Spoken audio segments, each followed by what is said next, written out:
What's going on, everybody? It's your boy Mike Robinson, and this is another episode of Let's Take a Walk.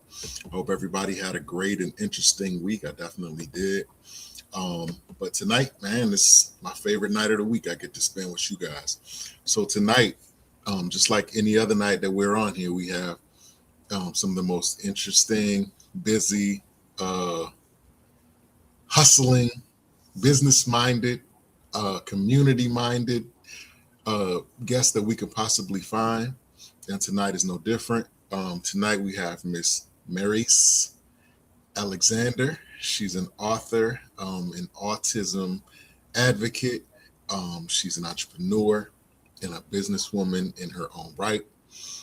Tonight we're going to talk about her latest literary project, Kai's Rainy Day Adventure Learning About Safety Together. We're going to talk about, oh man, that light is shining crazy. So I have to kind of turn it to the side. That's crazy. But we're going to talk about the book. We're going to talk about her advocacy with, the whole issue of autism, and just get kind of the nuts and bolts. But I don't want to steal her thunder. I'm having trouble talking today. I got a new mouth today. I don't want to steal her thunder. For those of you who may not be familiar with Miss Alexander and her movement, I just want to give her a moment to kind of reintroduce herself and just give a little background of who she is and some of the things that she has in line. So with that being said, you have the floor. Hi, everyone. So I'm so happy to be here tonight. As he mentioned, I'm Maryse Alexander. I am an author, I am a mother, and I am an autism advocate. And as you see as my banner, I am also the founder of Empower Ed Autism. So some of the things I have going on right now, we do host workshops free for the autism community. And our workshops center around combining like the emergency management department in Norfolk and our community, so we can learn things such as our flood zones. We can learn emergency preparedness.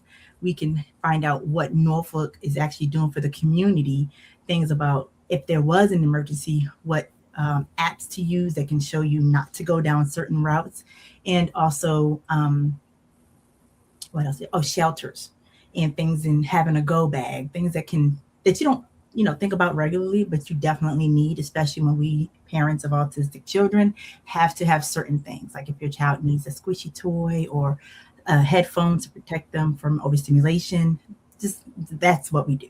We provide those workshops to everyone.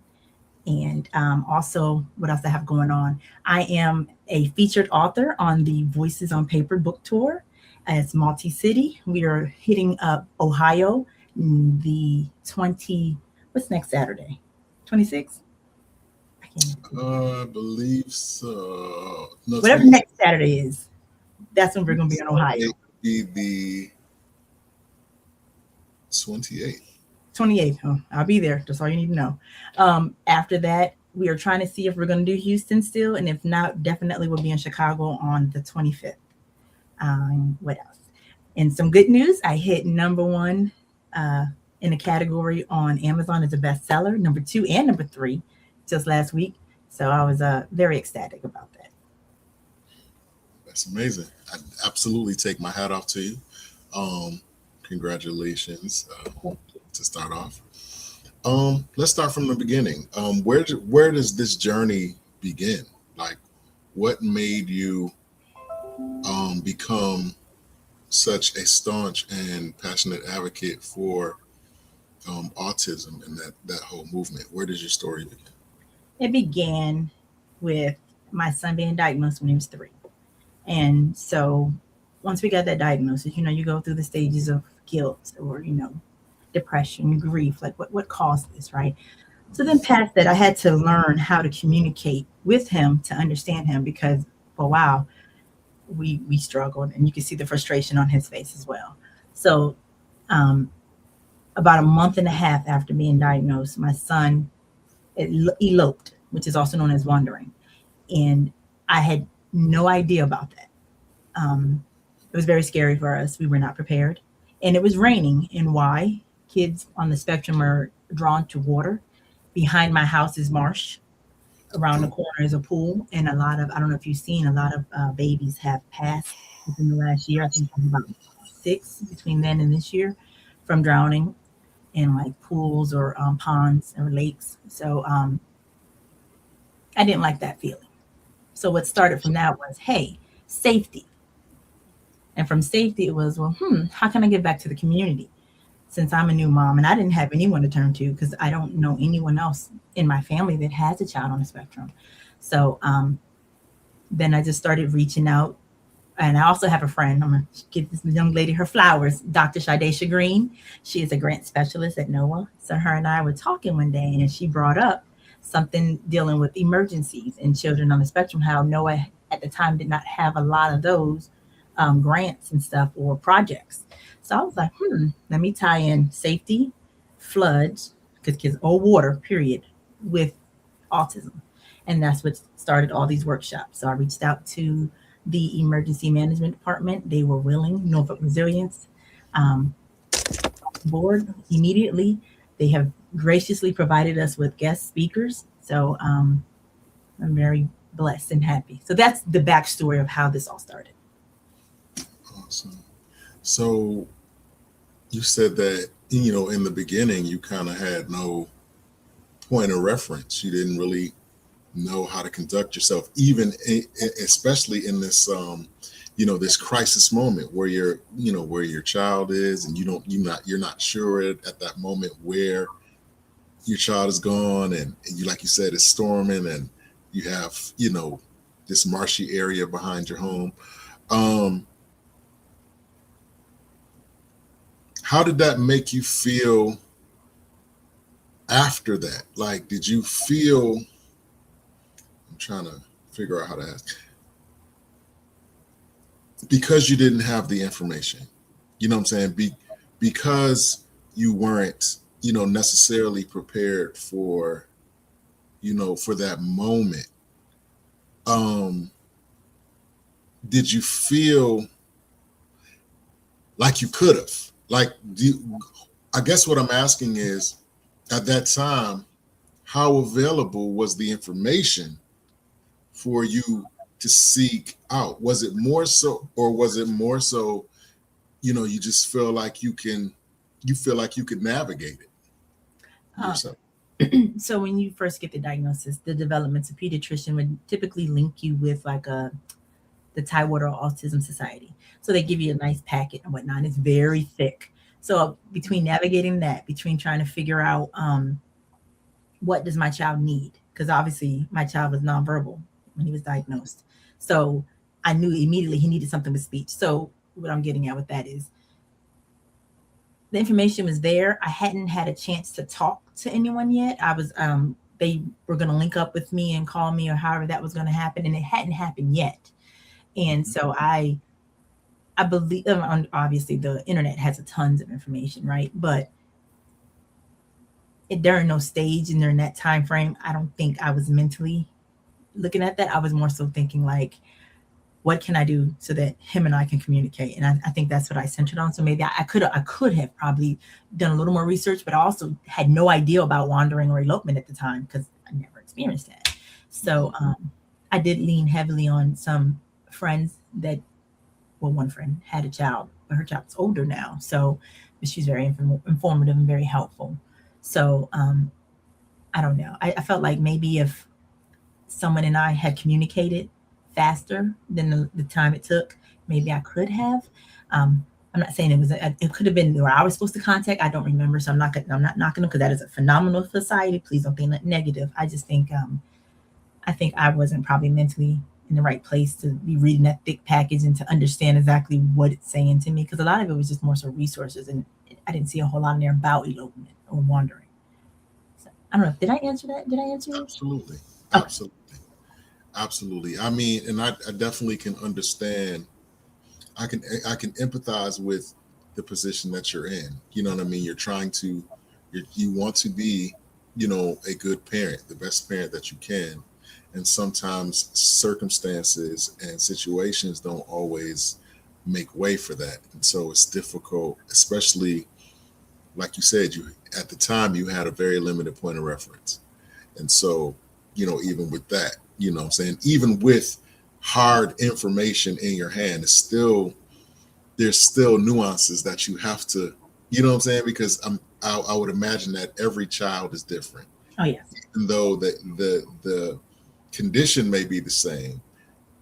The way that it's expressed has to be different with each, and different and unique with each child. Yeah. So I definitely can understand, the position that you're in.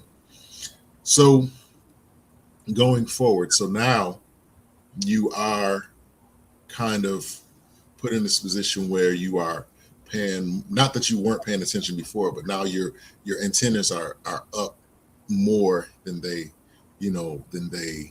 were prior. And now you're kind of in the mix, and like you said, you're gathering and gleaning information, from others. And how long do you think it took for you to feel like you kind of had come to grips, or maybe you were more comfortable in the position that you were in? Did you, or do you still feel like you're kind of still processing? Like what at what point do you feel like you're in this process now? Do you feel comfortable in it now? Do you feel like you kind of got a handle on it? Handle on this? Never. Um, I have 4 children. He was my third. So you recognize differences, right? And my two oldest were girls, excuse me. So girls typically talk faster, walk, do all types of things. And he was walking fast, and he was communicating, but then I noticed a regression.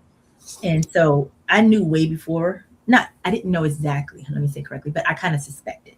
So when I finally got the diagnosis, obviously, it was hard, right? My husband, he also was like, no, it's not that. He just, it's just speech delay. I'm like, okay. Because I started to know and notice and recognize like the overstimulation things. Like when he was around places or people that he didn't know, he would just get like frantic and like take off running. So I started to notice then too, like, okay, so there's more things happening here.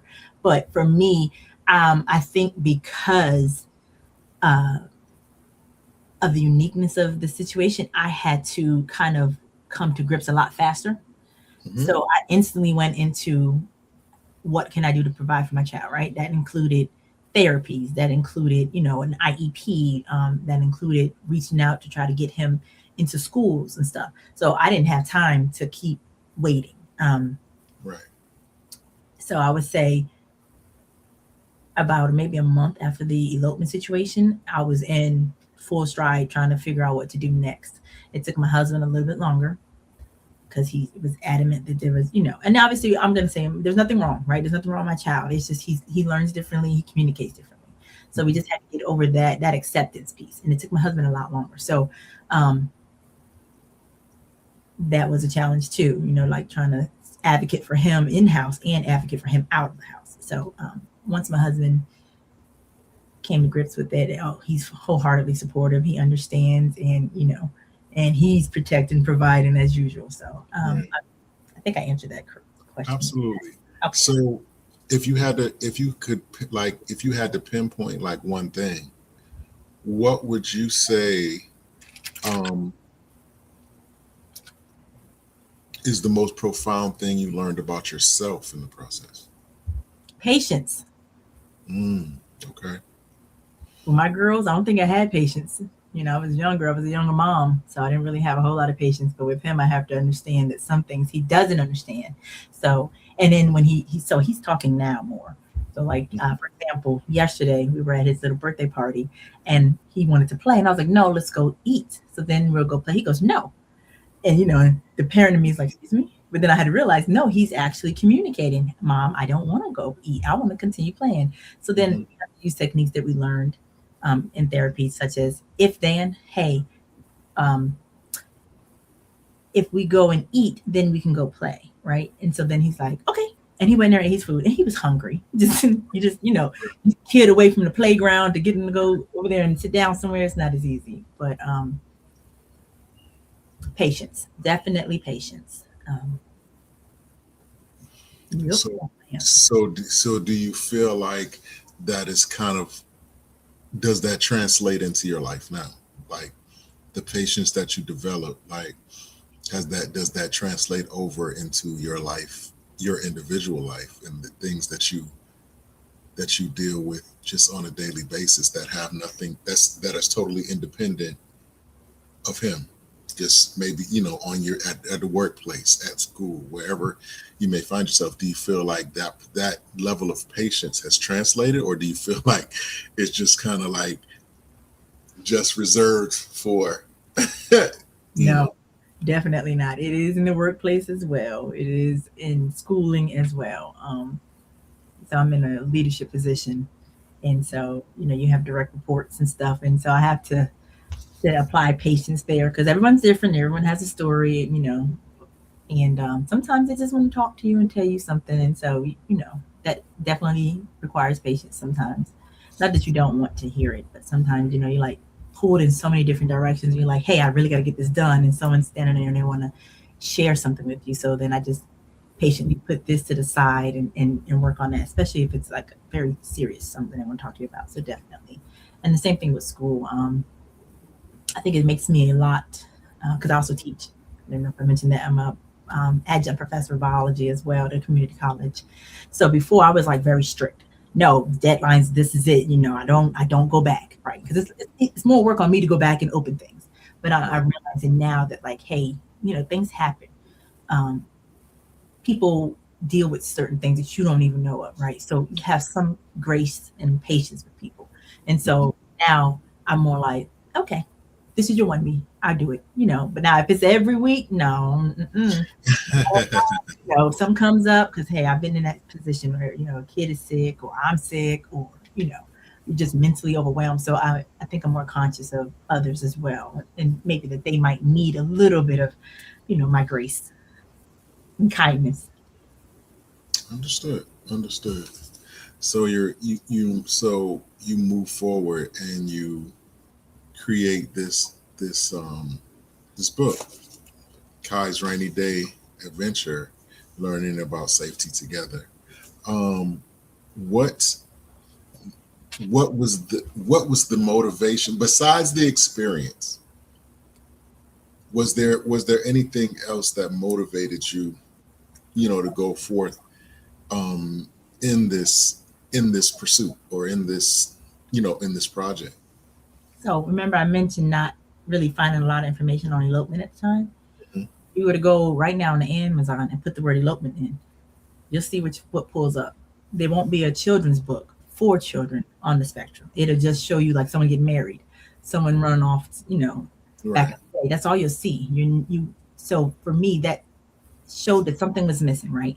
There's not a lot of books that address elopement and safety for children on the spectrum. So I wanted to write something for children who deserve to have their voice heard right, and to understand that elopement is not a misbehavior, which a lot of people instantly think, right? Oh, the child is bad. No, the child's not bad. It's a form of communication. And a lot of times children will elope due to curiosity or desire to explore. It could be sensory overload or anxiety, or they're going to go towards something that they're familiar with. So um, I just, the book basically for me was my way of helping other parents deal with elopement and understanding and coming up with a plan for your child, especially if you know your child elopes. Sorry, my alarm is going off in the house.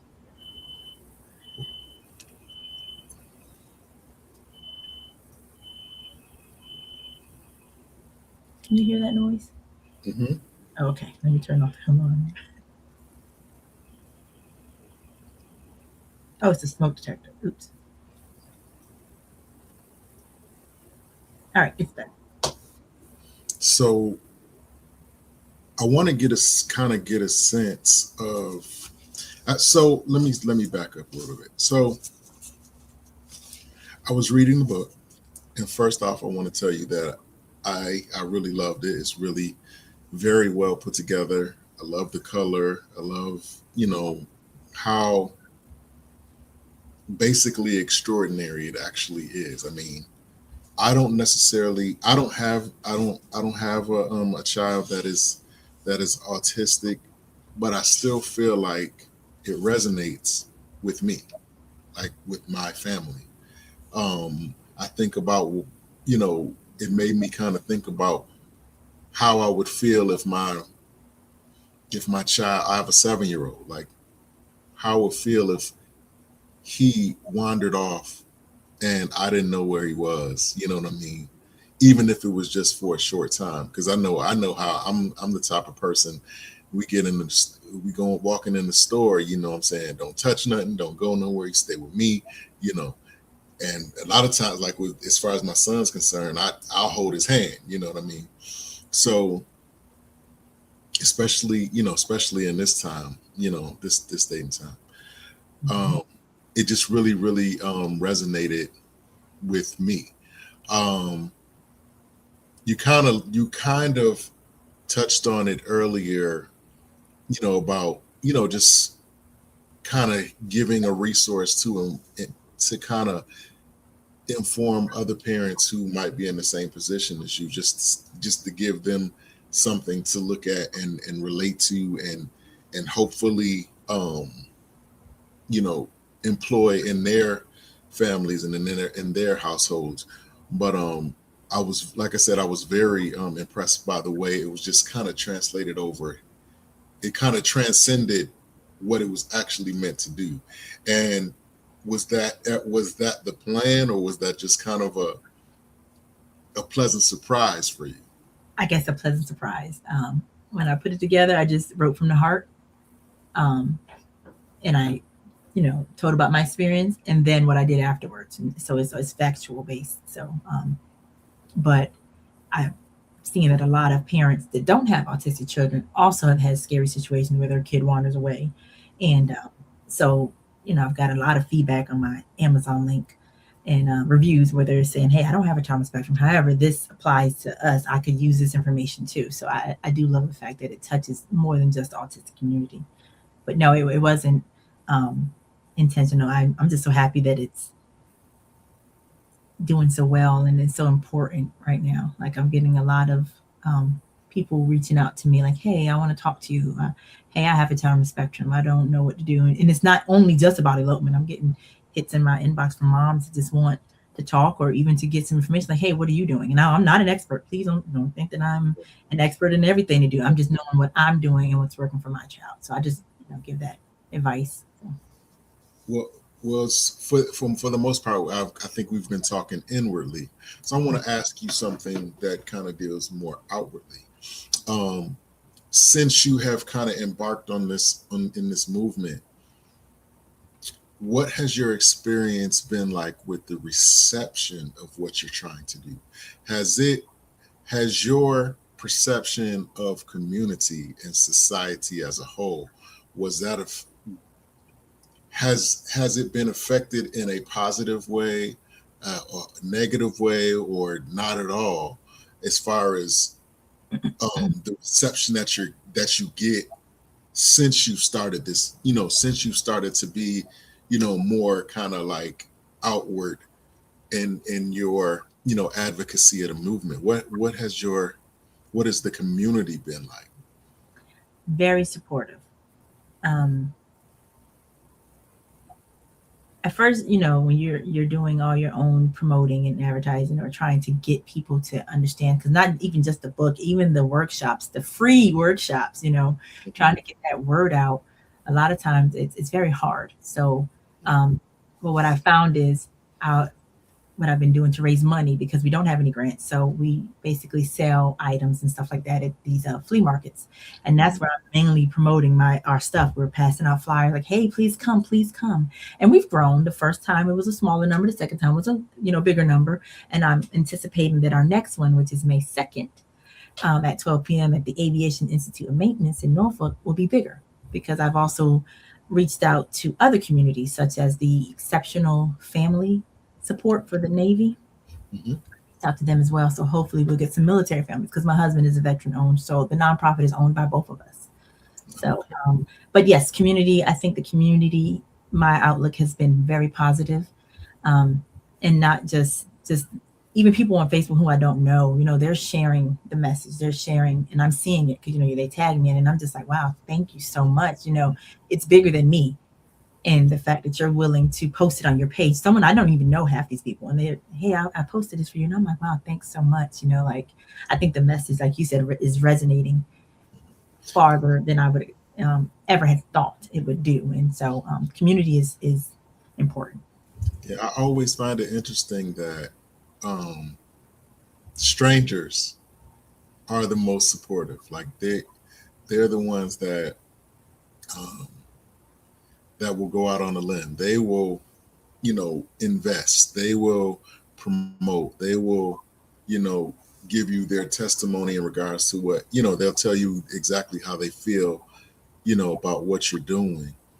Um, as opposed to a lot of times the people that are closest to you, um, not so much.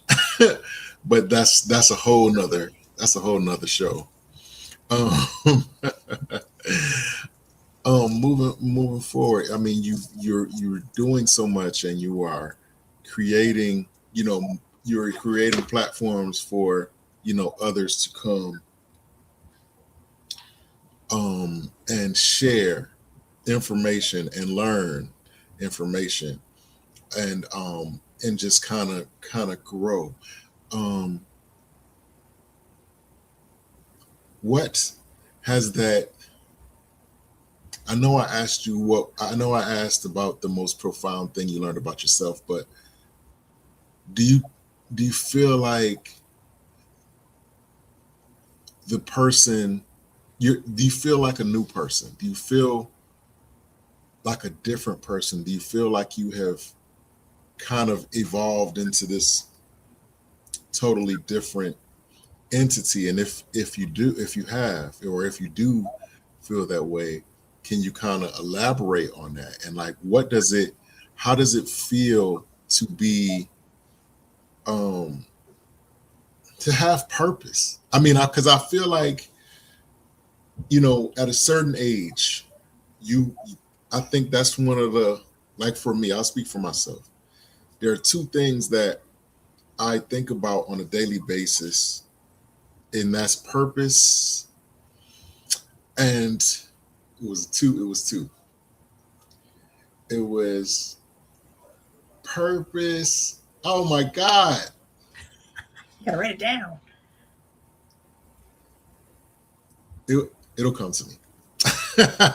But I think about it a lot. It's purpose, and just basically knowing what you're supposed to be doing, with your life. Um, Many people go throughout their whole life trying different things. This doesn't feel right. This doesn't feel right. This doesn't feel right. This doesn't feel right. Until, they're 70, 80, 90 years old. You know what I'm saying? And there are some that find their niche right off the bat. Um, is this your niche? Do you feel like ultimately this is what you're supposed to be doing? Like, this is supposed to be your life's uh your life's purpose at this point in your life? Like, do you feel, you know, do you feel like you found who you are in all of this? Yes, um, I do. Being a nonprofit leader, basically, it's hard, right? And Mm-hmm. there's a lot of times, like I said, we don't have grants, so then you got to start looking at other resources. And by any means, I am not rich at all, but um, I don't want to stop, right? I want to continue to have our workshops regardless, right? Wait, maybe we can't have, I was trying to do 3 a year, right? Maybe we can't have three, maybe I can go down to two. But my goal and purpose is still to provide free environmental literacy to families. I will never charge a family for anything that I'm providing, because yes, I am passionate about it. It is, you're right, a purpose, and it does feel good once you find it. Like, hey, this is my calling. This is what I was supposed to do, right? I'm turning something that could have made me very, very sad into advocacy. And now I'm supportive. I'm helping other families. And truthfully, just that connection and community, it's amazing. It's great. And I don't want to stop. And if I'm not in Virginia, I hope someone continues to do something very similar. And if I go to another state, I promise you I'm gonna start it up again. Um, I have changed. This has changed me. Very beforehand, very shy. Um, Stick to myself, right? I'm about my family. I'm in my house. I'm not doing all this. Now I see that I'm more outward, that I'm not afraid to talk to people because being a parent with someone, a child on the spectrum, what you learn is it's very lonely. Mm, They tell you, create a village, create a village. But because we're older, our village is not what it used to be. So when I had my mhm. girls and I was younger, I had my mom. She was still, able physically and mentally to help. My dad was still young too. My brothers. But now they're older, right? So my village has decreased, and so I have my daughters. They're 26 and 22. My children, other one is 6 and 3. So yes, there's a gap, but they're also living their life too, right? So Right. when I need them, yes, they're my village. They do come through, but I don't want to rely on them 24/7. And then it just sometimes we deal with so much, and all you want sometimes is for someone to say, "Hey, how you doing?" And Right. you don't get that. You really don't. They just assume that you're like a superhero. No, I cry. Oh, trust me, it's been some rough times. Yeah, I'm probably gonna cry now, but people need this. And I feel like when we do our events and we, put a face to something and we are giving back, it's worth it. And I'll do it every day, again and again. So hold on, let me cry. Well, while you're getting yourself, Oh yeah, thank you. the word was perspective, purpose, and perspective. I do. Those are the two things that I ponder on daily. Um, to your point earlier, um, I realize that there are things that happen to us, some good, some not so good, some, whatever. But I pray, and praise the segue to what I'm about to ask you next. I pray that even the things that aren't so positive, I pray that I'm allowed to have the right perspective in it, because I realize finally that um in these years I realize that we are charged to be good stewards of even the bad stuff that happens to us, because we have to we're meant to share them in certain spaces. It it's it's part of our relationship, you know what I mean? So like, if there's anything that if there's anything that me and you can agree on, we might have two totally different backgrounds. You may be from here, I'm from there, but one thing that we can definitely relate on is pain. You know what I mean? We both have experienced some level of pain. Hmm. But what I want to do is I want to be able to see pain in its proper perspective, whatever whatever that may look like at certain points, so that I can conduct myself in a way that's most effective, that's not going to hurt anybody, that's not going to set me back, that's going to be the most impactful that it could possibly be. Now, with that being said, the next thing I want to ask you, right, is kind of a tricky question, because it may kind of cause you to be say some things. I don't know. Maybe you're not prepared to say. I don't know. Oh boy. But church, spirituality, religion, God. We have been conditioned to understand and believe that things are things are spiritually. Most things are spiritually driven. Oh, this kid is acting up because he got his spirit. Oh, this kid is doing this because he has a spirit. Or this person has a drinking problem because they have it's a spirit. And while frankly I believe that, I absolutely, I believe it. However, I feel like, and I'm trying to be careful in the words that I'm choosing, in this conditioning, right? I think sometimes we can hinder um, resolution, or we can hinder uh, solving issues, or at least dealing with issues, because we are concerned with this whatever spirit that we believe is on an individual, or whatever. So with that being said,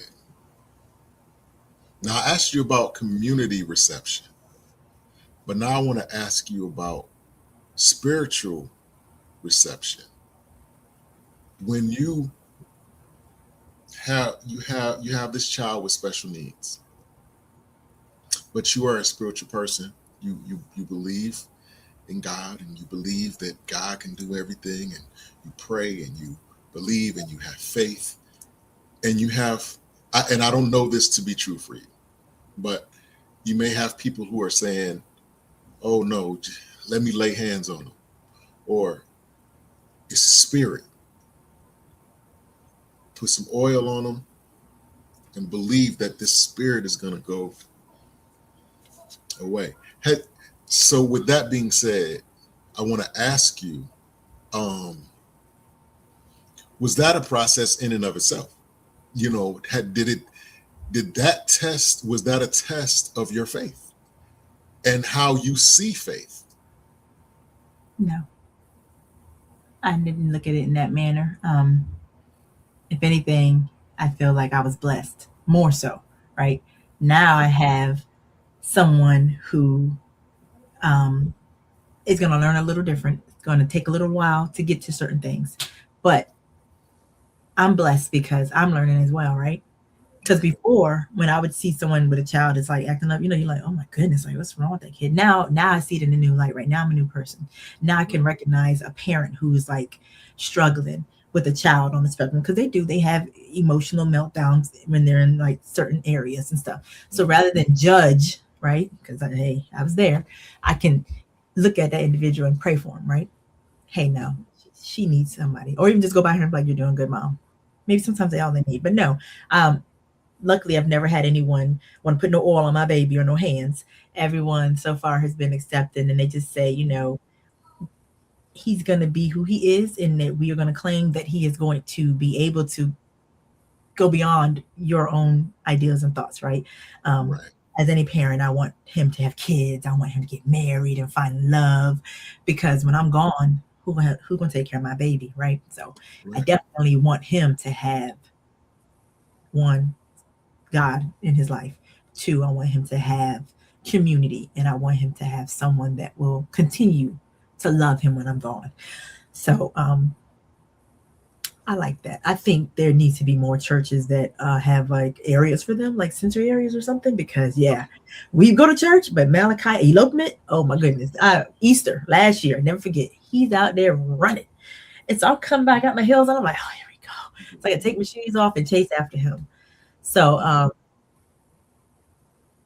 and it's no, they're not trained, right? And it's something new. A lot of I don't know if you right. know, flux of children have been diagnosed recently. Yeah, And it was yeah. because they were misdiagnosed. It was always there. I think it was a misdiagnosis.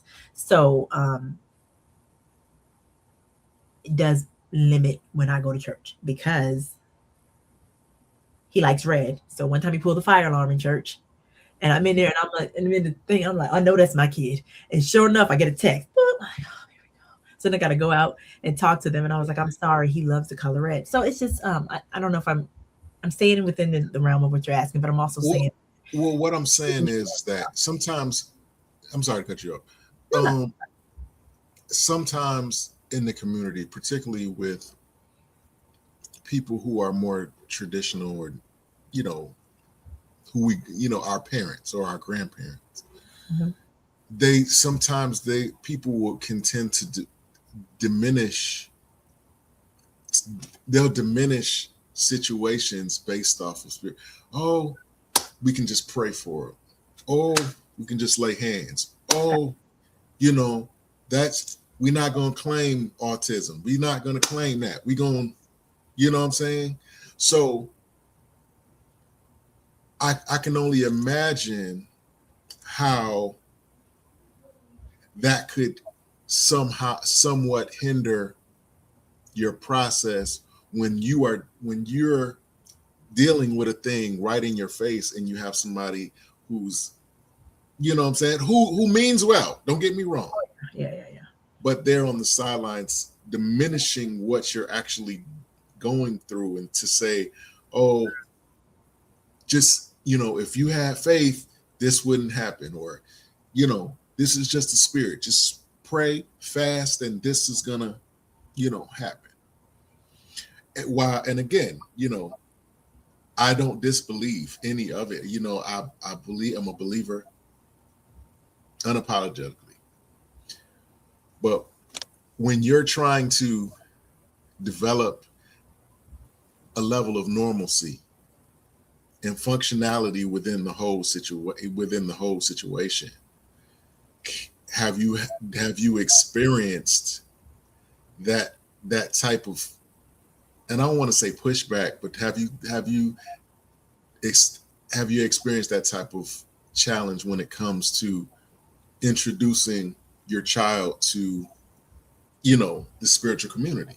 Because you're trying to bring you want to raise them up in the way that they should go. However, he has unique challenges that will challenge everybody. I, So that's why I ask, what I'm saying, what have you had to experience, that from your community? you hear him at the door open. No, I have not. Thank goodness. So no, I have not. That's amazing. That's amazing, because you still have some people who will, like I said, in their best, in with their best intentions, what I'm saying, it can really be, probably, and I'm speaking solely from other situations, but it's kind of the same. um who at this point in your life and career, at this point in your life and career, who would you say is your most profound, or your greatest influence?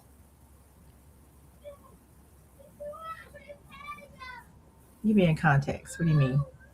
My greatest influence um for however, who is your go-to for whatever, who when you are going through something, or when you have an idea, or you're looking for, an opinion or insight, or whatever, who's the first person that pops in your mind?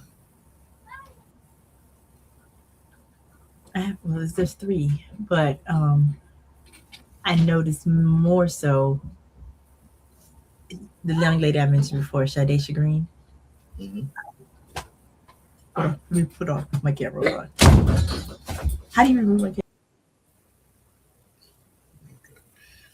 So I'm talking with Maryse Alexander. She is a, entrepreneur. She's an author.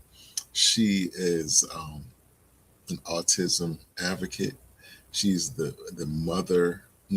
She has an autistic child, and she created, a movement that brings in other, families who are affected, you know, by this, and they kind of create, a village where information is shared, resources are given, and,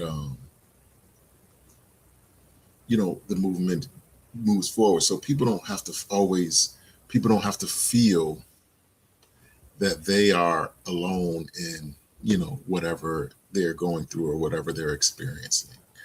And it's an amazing thing. Um, a lot of times there aren't many avenues that we can turn to, not just in the autistic realm, but just in our general lives. It's very rare that we can find people that we truly can glean from, and truly have a desire to share and to grow with you, and invest in your well-being, so on and so forth. And so with the movement that she has, She is making great strides, and I definitely take my hat off to her. I think she's back. Hold on. Back. Yes. All right. Sorry about that. So, so you said you had three people who you would probably think of. Mm-hmm. And three phenomenal women. Um, Shadesha, she is my whenever I have an idea of something crazy, bounce off. That's my go-to person. Mhm. Um, two other young ladies is Angel. She is a mom of a child on the spectrum, and she is who's been helping me. That's who I go to when I have a question like, "Hey, what did you do?"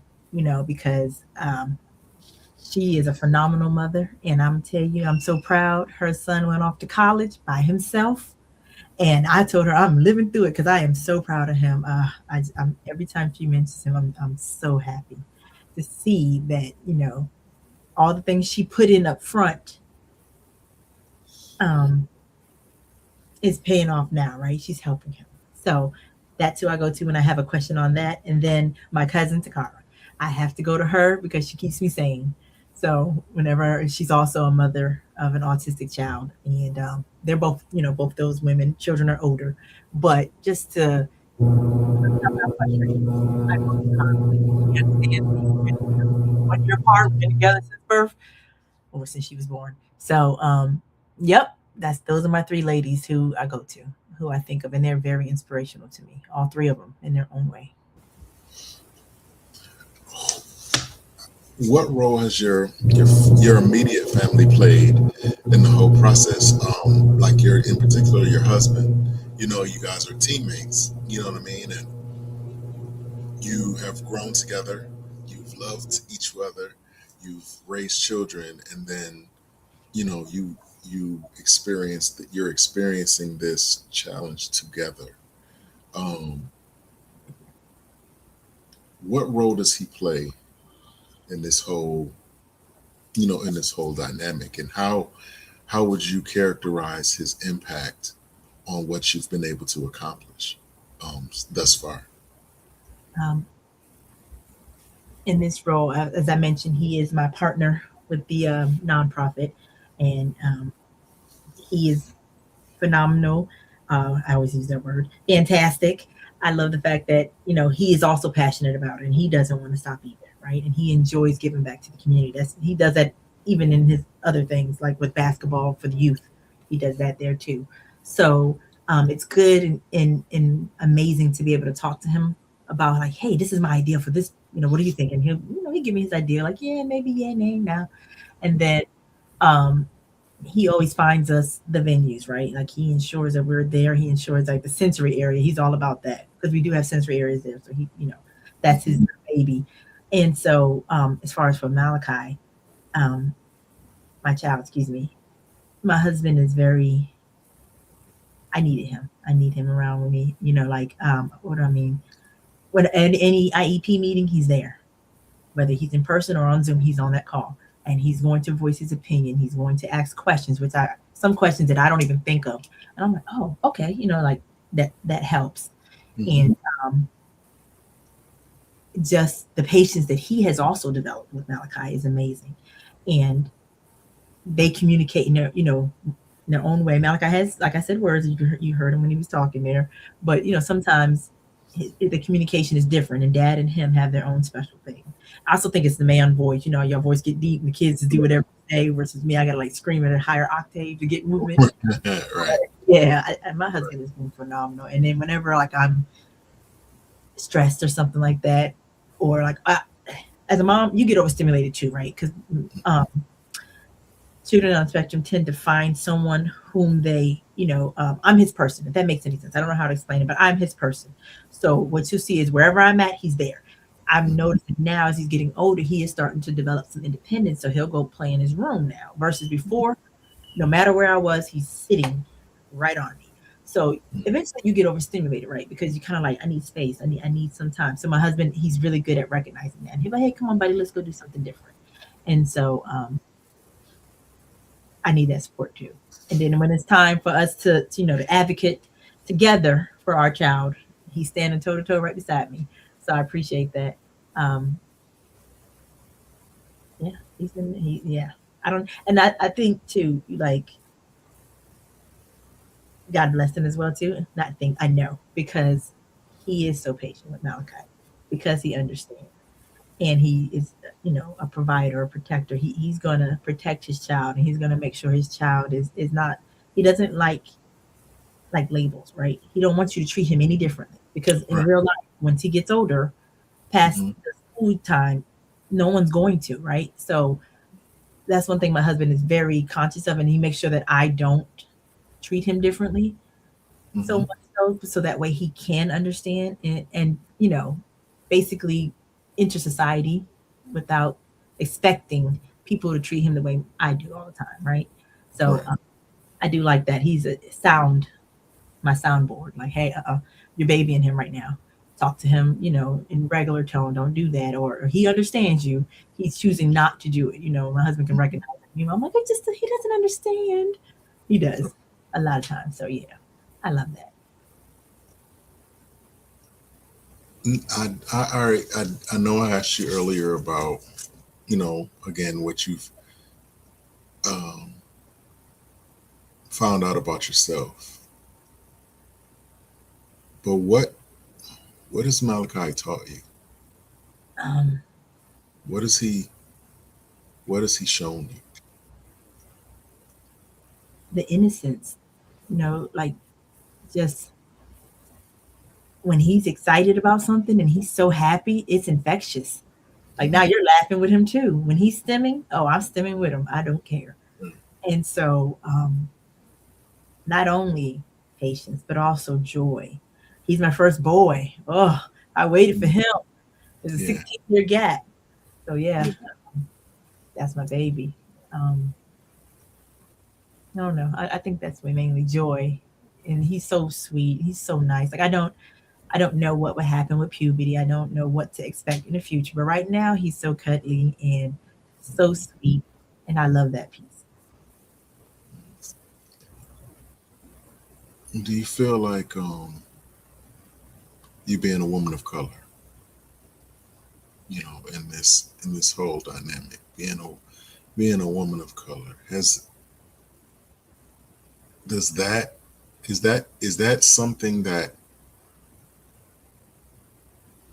corporately, I'm saying, um, is that something that you have in mind? Are you a black are you a black autism advocate, or are you an autism advocate that just happens to be black?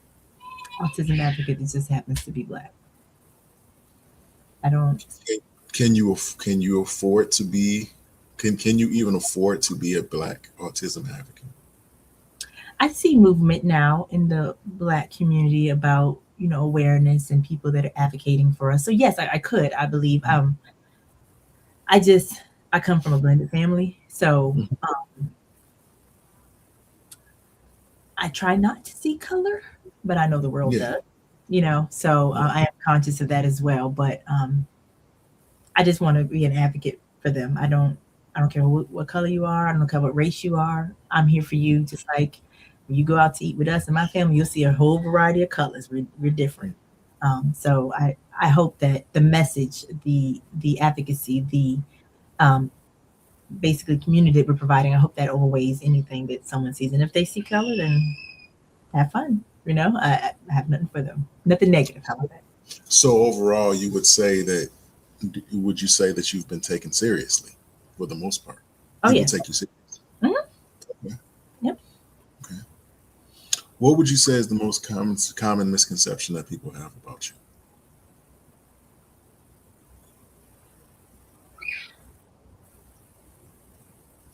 Maybe that mean. I don't know. I don't have no idea. You know what? I ask that question a lot, and I get all types of answers. But I think that I think that it's saying something when people say, because you're not the first person. I think that it really makes a statement when you say, I don't know, because it just says that it just tells me that you're a type of person that just kind of goes about your business, and you do what you do, and it impacts who it impacts, and it reaches who it reaches, and you just move on. You know what I mean? And that's important. because some people are totally governed by, how people see them or by their emotions or, whatever. And I think it's important to not be that way, especially when you're doing something as important as what you're doing. So, with that being said, I only have a couple more. I only have like two more questions for you, right? Okay. So, if you could have it your way tomorrow, Hmm.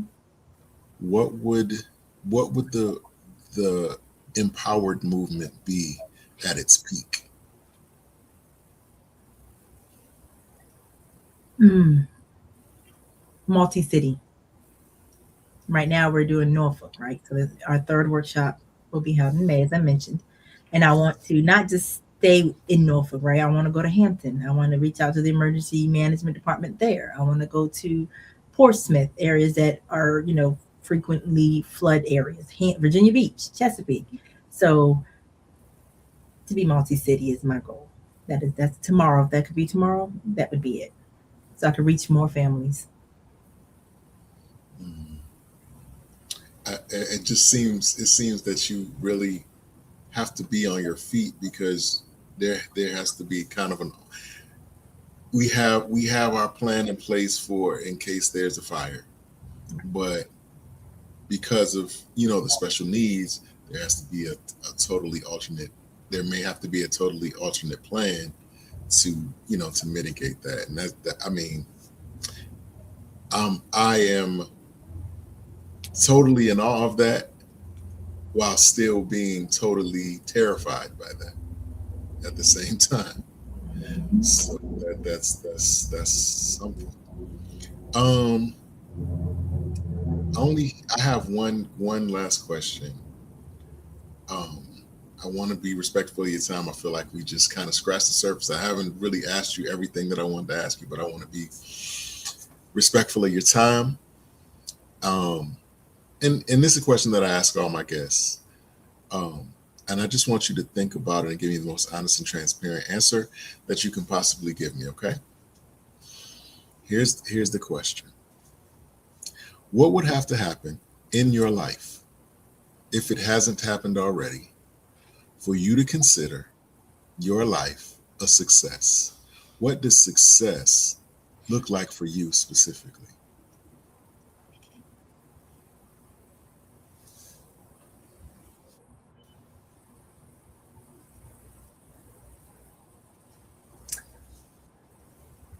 Accomplishing what I set out, reaching my goal. Um, I've had many successes in my life, right? I wanted to get, I was a teen mom. I wanted to get my master's. I did. I'm now going for my doctorate now. So for me, it's just if I set a goal, if I reach that goal, then that's success to me. And that's my transparent answer. Okay. That is amazing. I want to thank you for coming on the platform to talk. Like I said, I know that we just kind of scratched the surface, but you absolutely have an open invitation to come back. I would love to do a part two, three, four, five. Um, so if there's anything that you want to talk about, promote, anything that you want to, advertise, whatever, please let us know, and we'll definitely set it up. Speaking of which, do you have anything coming up that the community should be aware of, like any events, any? Besides the Voices on Paper tour that I mentioned earlier, I am going to be at the half, I want to call it halfway book store. Let me make sure I don't want to say it wrong. Hold on one second. Should have been ready for this. It's going to be on June 27th. I know that much. Half Full Bookstore, excuse me, Half Full Bookstore. We're going to do a reading. I'm going to introduce my other book that I have. This one is more STEM based. So Okay. that's my next thing coming up. And then in July, I'm hoping to do a huge community event. One, I think July 25th. And I'm going to try to do it at a park. And that will Okay. kick off in the city of Hampton. And I'm going to have, guest speakers as usual. we're gonna try to see if I can get the area near the playground and have volunteers and stuff that can help. So that way, if the child does run, we have someone there. Maybe we can get that whole section blocked off so no cars are coming. At least the children Right. are safe. And we're gonna hopefully give away emergency flood kits at that event. Um, Mm, yep, okay. we're not gonna have a whole lot of them, right? So people are gonna have to register early, and we're gonna obviously do the proper route for that. But just to give families like a start, a bag with some sensory things, some things you obviously need in an emergency: flashlights, a radio, what else? Battery, things like that. We will be giving some out on our May 2nd one as well to the guests that attended the previous two workshops. So Hmm. the community will love that as well. But those are the next couple of things I have coming up right now. If somebody wanted to get in touch with you, um, maybe they want to sew into what you're doing, maybe they want to attend some of the events, or just maybe they heard something on here that maybe they want to get more clarity on. How could they get in touch with you? You can get in touch with me on our website, www.empoweredautism.org. On there at the very bottom, you'll see my email, my contact number. You can reach out to me that way. Or you can email me at empowered.504@gmail.com. Awesome, awesome, awesome. And I Well, check my again, email every day, all day. I'm sorry, what was that? Check my emails regularly. So, uh, Okay, 'cause, it's attached to your phone, and your phone is in your hand. It's your little computer, so you always have it right, handy. right, Mhm. right. So, Maryse, did I say that right? Maryse? Yeah, yeah, yeah. Maryse, Uh huh. Maryse. Uh huh. I want to thank you again for coming on to the platform. I appreciate you sharing your experience and your wisdom. Um, Again, I would love to have you on again and just kind of discuss a little further empowered and its effect, and just kind of get more of the nuts and bolts of it all. Again, you have an open invitation to come back whenever you see fit, and we will make it happen. Thank you. Thank you so much. Y'all take care, And everyone. all right, All right. all right, guys. There's another one. I want to thank Maryse Alexander for coming onto the platform to discuss her autism advocacy project. And I hate to even her movement. I don't even. It's big. I feel like it's bigger than that. I don't even really know how to characterize it or title it, but it's an amazing movement, and it kind of transcends autism. It really plucks at um, my sensibilities. Personally, I can only speak for myself. It plucks at my sensibilities, and how we see and how I see people and the things that they actually experience and go through in their life. Um, I think sometimes we take for granted the positions that we're in. Um, we have we have children who we feel are well adjusted, quote unquote, or quote unquote normal or healthy, quote unquote, and we kind of like take that for granted, not realizing that there are people who have um, enormous challenges, um, that that there's not always a point of reference for. There's not always a playbook for, and so they kind of have to like build it as they go. And that's something that, man, I'm just really in awe of, and it really makes me want to take a look at how I see or how I maneuver in my own family. And I believe that that's what it should do. It should challenge us in a way that we rethink or relook at or reevaluate how we deal with our families, and how we raise our children, and how we relate to one another. But with that being said, you guys, I want to thank you for coming on. Thank you for watching. Thank Excuse me, those who will watch the playback later, I want to thank you in advance for watching. Um, I appreciate you. Please share this um, with whomever, not just people affected by autism, but whomever you feel would be touched by this. Tell a friend and tell a friend. So, with that being said, as I always tell you guys, if there's something that you feel like has been placed in your spirit and your mind, that you dream about, that you think about, that you feel led that you should be doing, I implore you now to do it now. This is the time. There's a remnant of people that are waiting for you to complete this act because it's attached to their destiny is attached, and so that makes it bigger than just something to do. It's actually your lot in life or your purpose in life. Um, and that's what it's at. Whatever it is, a book, a script, a song, a job, a degree, some type of certification, whatever, a short story, whatever. Um, walk it out. Walk it out. So with that being said, good night, and I'll see y'all next time.